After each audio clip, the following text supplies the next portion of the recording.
Hello, I'm Sean. Today I would like to share a story that I have told hundreds, if not thousands of times at the guest house in Natchez, Mississippi. My wife Rachel and I purchased the guest house in 2017 and we owned it for a little over 4 years. We had stayed at the guest house for many years before we purchased it. We had many family members stay at the guest house long before we purchased it and after we purchased it, of course. It's a place that we love. It's a beautiful, beautiful property. It looks like this. 16 bedrooms, 16 bathrooms, plus a manager's or owner's apartment. And now with a full commercial kitchen and a beautiful dining room and a beautiful courtyard. And as you saw in the picture, beautiful porches. Best porches in Natchez, in my opinion. Just a very, very special place. Built in original construction, the original house, which has been added on to many, many times. Oldest part built in 1840. So a very, very special place with a lot of history. But today I'd like to, as I said, share our ghost story, which I've told many, many times. Before I tell the story, I just want to say I do not believe in ghosts. I do not believe that the guest house is haunted. But I'm going to share with you some things that happened while we were at the guest house that I was a part of. These are all things that I have personal knowledge of. I'm not trying to convince you that it's haunted. I'm just going to tell you what happened because I think it's interesting and you can draw whatever conclusions you would like. So it all starts, we purchased the guest house. It's December of 2017. We purchased the property. I do not yet have a manager. I do not yet have anybody working the front desk. It's just Rachel and I. And on this particular day, I don't know if Rachel was there or not, but I was at the front desk by myself. And a gentleman walks in, introduces himself, tells me his name is Brian. That he's with a paranormal society in Mississippi and that he would love to come do an investigation at the guest house. That he had done them there before, but that it had been many, many, many years because the owner prior to Rachel and I did not allow paranormal investigations. So it had been a long time since he had done one. He considered the guest house to be extremely active. And so he was anxious to come back and do an investigation. I told him I didn't believe in ghosts, I didn't believe in hauntings, but it sounded interesting. If they wanted to come do an investigation, they were more than welcome to come do so, as long as they didn't interfere with my guest or, cause any discomfort for my guest. So about a week passed, and Brian gets back to me and he makes arrangements. He sets a date and a time to come and do the investigation. I believe it was 4 of them that showed up to do the investigation. I want to say they came around 7 o'clock in the evening and they probably stayed till about 1:30 in the morning. When they were done, they wanted to get together in the dining room to discuss their findings. And they wanted to know if I wanted to sit in, and of course I wanted to sit in. I wanted to hear what they had to say. And they said that the guest house remained extremely active. They talked about spirits that they came across, in particular in room 151, where they had come across spirits in the past. Another one on the back porch upstairs, another spirit, a separate spirit, and also a spirit in room, also on the back porch, but downstairs in room 157. So they did have some audio. Most of it sounded just like static to me. They did say they could make out some words or some phrases in it, and that was fine. I didn't give it a whole lot of. They didn't give me a whole lot of time at that point, and I didn't give them a whole lot of time. It was 1:30 in the morning. I was happy to hear what they had to say. They're very, very nice people, very friendly. But I wasn't convinced from anything there that the guest house was haunted. So life goes on. The next thing that happens, we're still within our first month. I still don't have anyone hired to help run the hotel. I am working the front desk. by myself. I answer the phone, and there's a lady who tells me she's from Louisiana, and she's a medium, and she would like to talk to the owner. And I said, well, I'm the owner. My name is Sean. What can I do for you? And she said, well, as I told you, I'm a medium. And she asked, she said, do you know what a medium is? And I said, I have an idea, but no, I don't have a definition. What is a medium? And she said, well, basically, I talk to dead people. And I remember thinking at this point, man, I'm by myself at the front desk, answering the phones, checking people in, checking people out. Not that it's extremely busy, but, I'm the only person here. I didn't say any of this to her. I hope I was very nice to her, and I believe I was. But I was just thinking to myself, I don't know if I have time for this, but it sounds interesting. I'll listen. So she says, I've got a magazine at my house, and it has pictures of the guest house in it. It's a beautiful property, she said. And every time I look at this picture or these pictures, this little boy talks to me.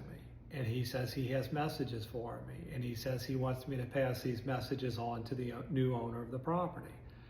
And she said, so will you listen? Will you listen to what the little boy has to say? The phone's still, other than her, the phone's not ringing. It's pretty quiet. So I'm curious. I said, yes. What does a little boy say? And she says, well, before I tell you his messages, and he has 3 messages, before I share those messages with you, I want you to know that his name is Shannon. And I was like, okay. And she said, his first message is that he wants to thank you and your family for making the place feel like a home again. And, while I had no reason to believe, because the lady said she had never been to the guest house, she had never been to Natchez, Mississippi, all of this was coming straight from a little boy talking to her as she was looking at a magazine. I had no reason to think she knew anything at all about the guest house or that any of this made sense.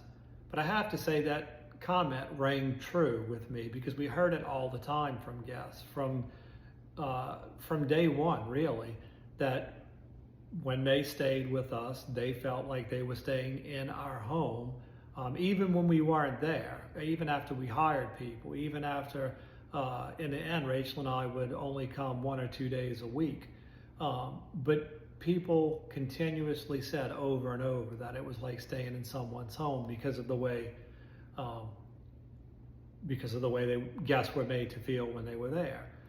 This was very early on. This was all Rachel and I and the housekeepers that we had and the breakfast people that we had, because it was a bed and breakfast, so we did serve breakfast. So, okay, we made it feel like a home. That rings true. What else? The second thing he wanted to say was that he's been at the guest house for over 100 years. I was like, okay, interesting.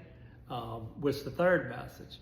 The third message is Shannon wants us to know that his painting, a painting of himself, still hangs in the mansion to this very day. I thought this was very interesting. So I said, so there's a painting of Shannon himself that is at the guest house right now with me. And she said, yes, according to Shannon, his picture is in the guest house to this very day. I said, okay, where is it? She said, I don't know where it is. All I know is what Shannon tells me. I said, what does the picture look like?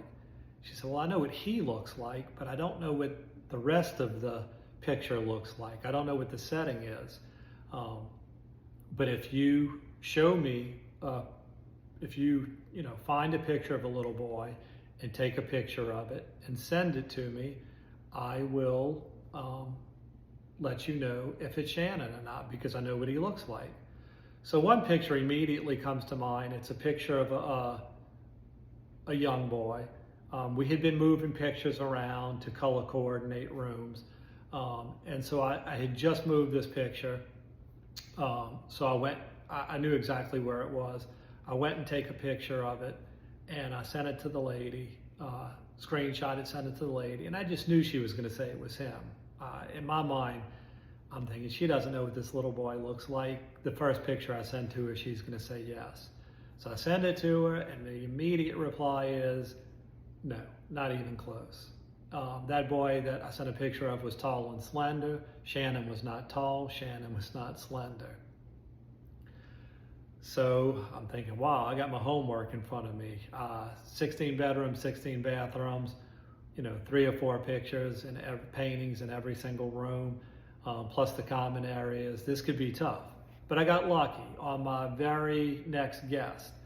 Before we fixed up the apartment, Rachel and I actually stayed in a guest room tucked in the corner by the kitchen, close to the ice machine. We stayed there because the ice machine was outside the door, and so if we were going to occupy a room, we wanted to occupy the room closest to the ice machine where the noise wouldn't disturb other guests. So I knew there was a picture of a child in that room. To be honest, I didn't know if it was a boy or girl, but I knew there was a picture of a child hanging in the room. So I went, took a picture of it, determined that it was a little boy when I was taking it, when I looked at it closely. I hadn't paid that much attention to the picture before, even though it hung in my room. All of it was so new to us. So I take a picture of it, I send it to her, and the lady from Louisiana on the phone tells me, "Oh my God, that's Shannon." But it's not. And I said, "Excuse me?" She said, 100%, that is Shannon. But at the same time, it's not him. And I said, I don't know what that means. And her response to me was, I don't know what it means either. I'm just telling you, it's him. And at the same time, it's not him. So, she was a very nice lady, very pleasant conversation. I was glad she called. It was interesting. Nothing there that convinced me that the guest house was haunted or that Shannon was real. But it was a fun conversation, and life goes on.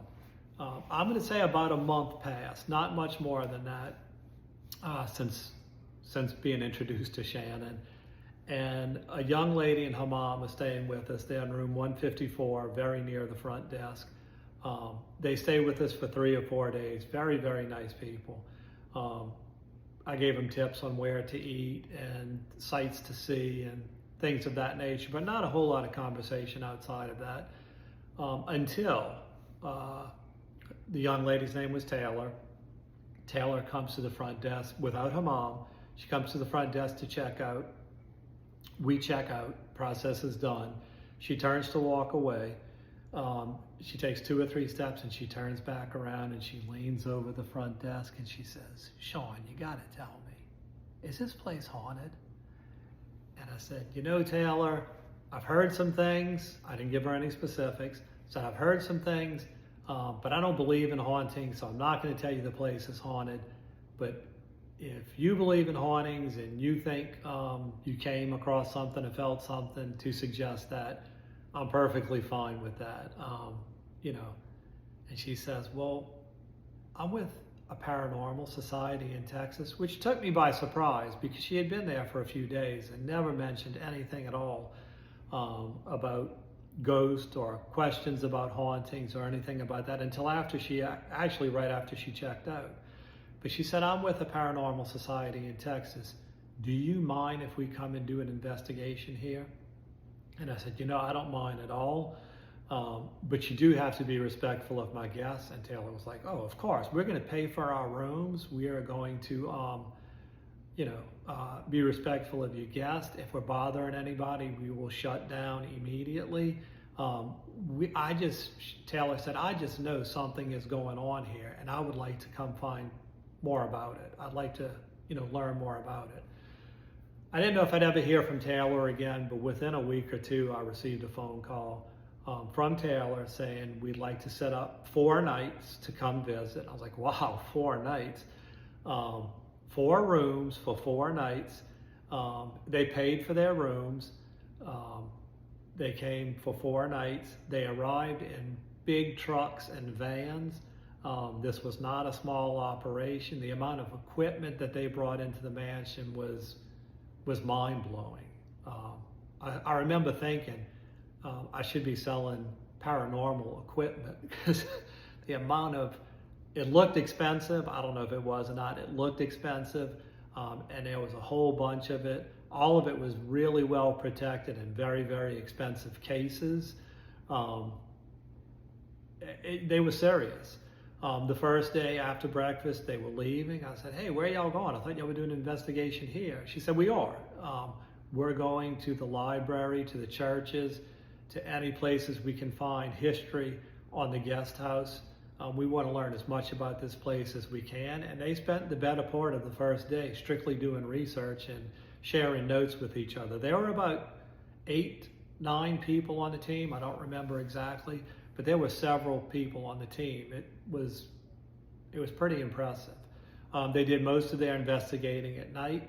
It was a slow time at the guest house. It was a slow week, so all of our other guests were downstairs, and all of our paranormal inspectors were upstairs. Their rooms were upstairs, and their inspections were all upstairs. I did sit, because I had help by this time, some help. I did sit with the inspectors quite a bit during this time, while they were doing their investigations. I did see some really odd, some really strange things with my own eyes. I'm not going to share those here, and I'm not going to share those really at all, because you would just think I was making this stuff up, and I would lose credibility. So I'm just going to say I saw some odd things, nothing mind-blowing, but some coincidences that were eye-catching and made me think. So the 4 days pass. There's 8 to 9 people on the team, but they're all doing investigations in teams of 2 or 3. So it's not like this team A knows what team B saw, or team B knows what team C saw. So at the end, they all get together and they compare notes and they talk about what they all saw. And Taylor asked me, it was in the dining room, Taylor asked me if I wanted to sit in on their discussion of their findings. And I was like, yep, I'm curious at this point. I had seen enough to be very curious as to see what they were going to say about what they saw. And Taylor starts the meeting, I can still hear it. Taylor starts the meeting with, wow, this place is active. This is the most active place we have ever been, that we have ever investigated. We are so glad we came. And then they went on to discuss particulars. The very first particular that they bring up is a little boy that is in the mansion. I had never told Taylor or anyone else about my conversation with the lady from Louisiana identifying Shannon. This was a huge coincidence, or maybe there was something to it. I'm not sure at this point, but I definitely found it interesting. So very, very nice people. Life goes on. They had said they wanted to come back, but their lives went on as well. I know that they're still interested in paranormal activity and investigations. But I think their lives are in different places now, where traveling to do investigations is probably not as easy as it once was. All in good places, but with families now, and not so much time to travel around with college friends and other friends and do paranormal investigations. So they never did return, but the ghost story at the guest house continues. So the next thing that happens is, this was Christmas time. So a bit of time had passed. Several months had passed, because remember, we purchased it, Rachel and I, in December of 17. So this must have been December of 18, because I know the Christmas tree was up in the bar. I can see it in the corner. As I'm sitting with 4 couples, people that I know very, very, very well.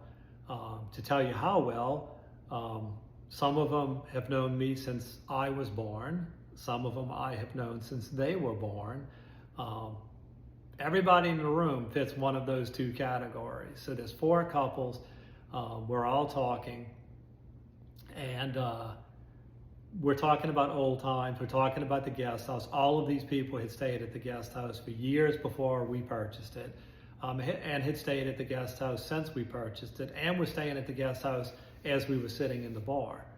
I had never told any of them anything about a ghost story at the guest house. I had never told any of them anything about any of the stuff I've mentioned so far in this chat. But we're talking. I'm sitting on a bar stool. Everybody else is around the room on the sofas and the chairs. And this gentleman who's sitting by the fireplace across the room from a picture points to the picture and says, "Sean, can you tell me how that little boy died?" And he's pointing to this picture. And this picture,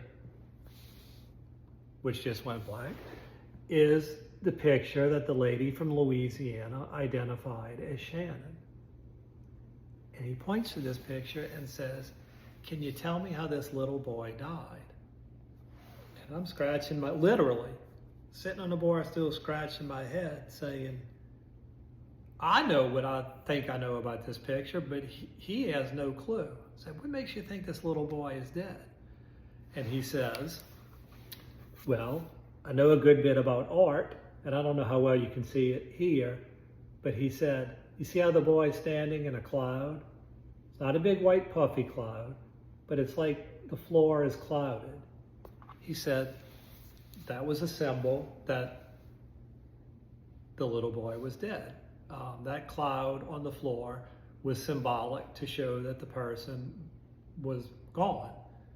I was like, wow, that's interesting. And I'm thinking it's interesting for many reasons that he doesn't know about, just from what I had learned from this picture. The reason I had moved the picture to the bar was that it used to, I think I told you, it used to sit in the guest room that Rachel and I used when we stayed there before we refurbished the apartment. After the lady from Lafayette told me about the picture, I wasn't afraid of it, I wasn't scared of it, but I really didn't want it hanging in my bedroom at this point. So we moved it to the bar, just so that it would not be in our bedroom. So the fact that this person even got to see the picture is pretty amazing. The fact that they pointed out that the little boy had died really got my attention, because I wasn't researching this picture. I wasn't trying to learn more about this picture. I just moved it because I didn't want it in my bedroom anymore. So I'm trying to process all of this, and the same gentleman speaks up again and says, "Can I tell you something else about that picture?" I'm like, "Yeah, please do." He said, "That's not the little boy's body." And I'm like, "Oh, come on. Why would that not be the little boy's body? That makes absolutely no sense." And he said, "Well, you know, back in those days when this painting was done, time was of the essence. Somebody died, they wanted a picture of that person to remember them. The person's already dead. The artist has to arrive to paint the person's hair and face. And lots of times, most of the time, they already had a pre-painted body of a little boy, a little girl, a man, and a woman, so that all they had to do was paint the face, the hair, and maybe add something else unique about the person. But that most of the painting was already done. So it turns out to be true that it is Shannon, but it's not Shannon. This was a statement that made no sense to me when the lady from Louisiana made it. I'd never ever thought in a million years that it would ever make sense to me. I never ever thought in a million years that I would be thinking about it again. I'm not asking questions about the picture. I simply moved it because I didn't want it in my room where I slept anymore. And somebody else, a close friend that I can absolutely trust, brings all of this to my attention, that the little boy had died without me asking about it, and that it was him, but it wasn't him. I mean, that's not the words he used. He used the words, "That's his face and his hair, but it's not his body." But that seemed very similar to "it's him, but it's not him." So I still don't tell them anything. I don't have a ghost story at this point. I don't share what the lady told me from Louisiana. All of this is just going on in my mind as huge coincidences. I mean, just absolutely huge coincidences. But life goes on, and I'm not exactly sure how much time passed, but some time had passed, and I'm in my apartment. The apartment has been refurbished at this point. I am getting ready to go to sleep. I don't remember exactly what time it was. I didn't have a reason to notate the time at this point. But I'm laying in bed. Rachel is not there. I know I'm by myself this night. And the hotel has several guests, but not enough that anybody was upstairs. All the rooms downstairs, I don't know if they were all occupied, but many of them were occupied, maybe all of them, but no one was upstairs. And this, for some reason, the security on my phone notification comes up and says somebody's upstairs. Okay, this is not alarming to me at all, because every time somebody moves in a common area in the hotel, I get a notification. I have learned at this point to ignore those notifications. They're constant. There's 2 cameras alone that are right at the front desk, and every time somebody moves in the lobby, the front door, the back door, the dining room, upstairs, I receive a notification. So I had learned to pretty much ignore these notifications, and thinking I'll only, if something happens where I need to see what happened, I'll go back and look. But I'm in bed, I'm getting ready to go to sleep, and a notification pops up saying somebody's upstairs. I know I don't have guests upstairs, but I invite people, guests all the time. There's books upstairs, there's shelves and shelves of books, there's a sitting area, there's a cute little old-time phone booth.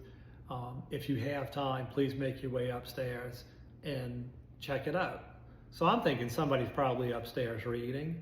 For some reason, I noticed the notification and I decided to check the upstairs camera to see what was going on. And my thought was, I hope they found the light switch, because I had turned the lights off since nobody was up there. So I was just going to check the camera, expecting to see someone. And if they found the light switch and the lights are on, that's fine. They can stay on all night. I don't care if they turn them off, or maybe they will, it doesn't matter.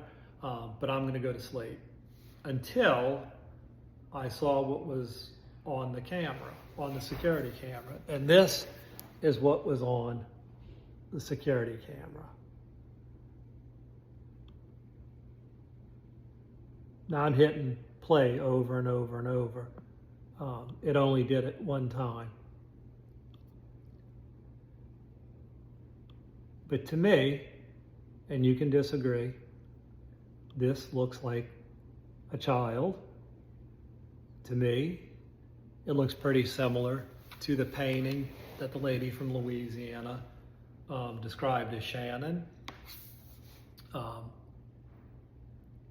The fact that I ever saw this 1-second clip on our security camera late at night, the odds of me seeing that are extremely, extremely low, that I would have ever noticed it, that I would have paid attention to a notification, that I would have noticed this movement. It's all just, I don't believe the guest house is haunted, but I think there's a lot of coincidences that came together to point to a little boy named Shannon being at the guest house. Do I think there's a little boy named Shannon that stays at the guest house 100 years later? No, I don't. Can I explain how all of these happened and came together and were brought to my attention? No, I can't. It doesn't make me uncomfortable in the slightest. In fact, it's a story. So once I saw this video, once this security image popped up and I knew it was there, I put all of it together, and it's a story that I started telling every single time I was at the guest house, just about. Every time a guest requested to hear our guest story, I would sit down and tell our guest story. I'm at the end now, and I'm seeing that it's right at 30 minutes. When I told the guest story in person, we usually went an hour and a half to 2 hours because people would ask questions, and because there's much more to the story than I'm telling you here. Individual guests shared things that happened while they were there, and some of those were fairly interesting as well. Some of them very interesting. Some of them added to the coincidence of what's going on right here with this particular little boy. So again, I hope you enjoyed the ghost story from the guest house. Thank you for listening. Natchez is a beautiful, beautiful city. The guest house is a special, special place to our family and to many people. If you get a chance, check it out. But thank you for listening to the story. I appreciate you.